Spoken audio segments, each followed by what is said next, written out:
Je m'appelle Esther Senot. Je suis né le 5 janvier 1928 à Kozienice en Pologne.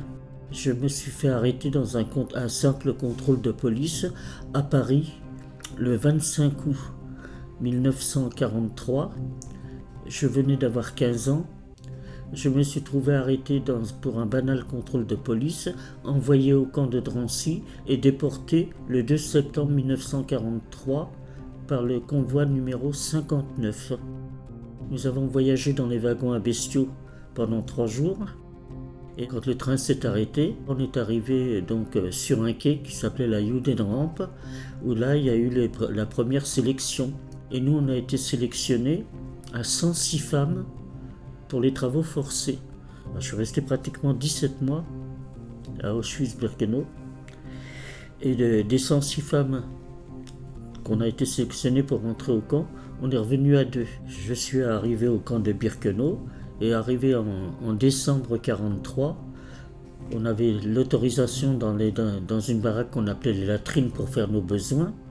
Et là, j'ai retrouvé ma sœur qui avait été déportée en février 1943. J'ai retrouvé ma sœur, ça faisait déjà 9 mois qu'elle était à Birkenau. Malheureusement, ma sœur arrivée à l'infirmerie.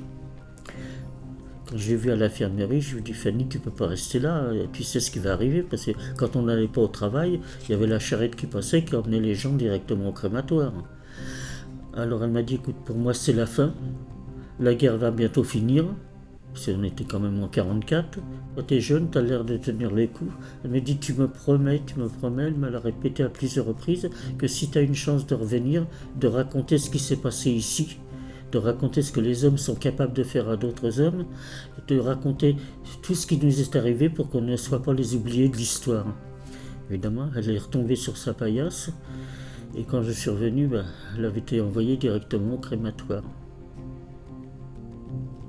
Et moi j'ai été libéré le fin mai 1945 au camp de Mauthausen par les Américains. Et on a été rapatriés fin mai, début juin 1945 sur l'hôtel Lutetia.